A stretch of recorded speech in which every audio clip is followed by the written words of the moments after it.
حضرت عزرائیل علیہ السلام ایک شخص کو غور سے دیکھنے کا واقعہ۔ ایک دفعہ کا ذکر ہے کہ ایک سادہ انسان حضرت سلیمان علیہ السلام کی خدمت میں حاضر ہوا۔ اس کا چہرہ خوف سے زرد ہو رہا تھا۔ حضرت سلیمان علیہ السلام نے اس سے دریافت کیا کہ تم کیوں اتنے خوفزدہ ہو؟ اس نے عرض کیا کہ مجھے عزرائیل علیہ السلام نے غضبناک نظر سے دیکھا ہے، اس وجہ سے مجھے بہت پریشانی اور تشویش ہے۔ حضرت سلیمان علیہ السلام نے دریافت فرمایا کہ پھر تم کیا چاہتے ہو؟ اس نے کہا کہ مجھے یہاں سے ہندوستان پہنچا دیجیے۔ حضرت سلیمان علیہ السلام نے ہوا کو حکم دیا کہ اس کو ہندوستان میں اس مقام پر پہنچا دو جہاں یہ جانا چاہتا ہے۔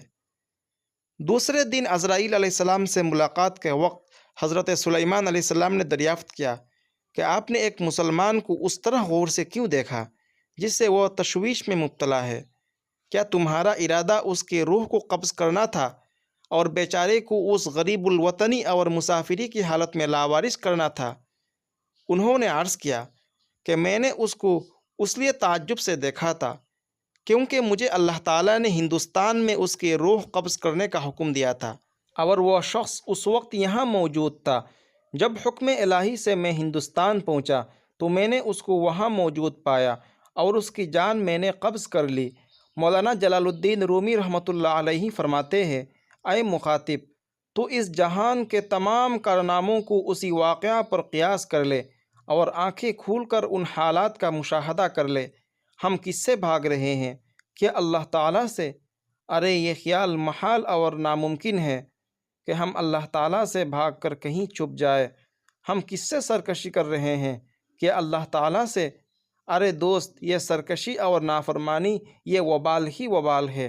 اس واقعہ سے ہمیں یہ سبق ملتا ہے کہ ہر وقت اللہ تعالیٰ سے معاملہ صاف رکھو، یعنی حقوق اللہ اور حقوق العباد کے تمام فرائض واجبات ادا کر کے ہی چین سے بیٹھو کہ نامعلوم کہاں اور کس وقت ہم دنیا سے حساب کے لیے طلب کر لیے جائے۔